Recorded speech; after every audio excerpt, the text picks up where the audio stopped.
Noong January, pumunta akong Japan.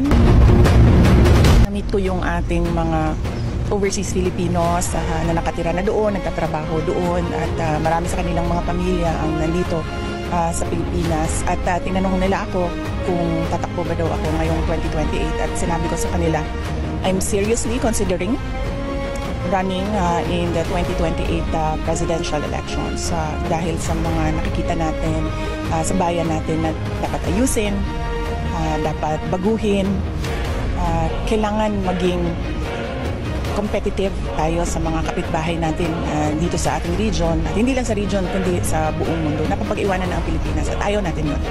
Sa 2025 elections, pinag-iisipan ko pa kung ano yung participation ko.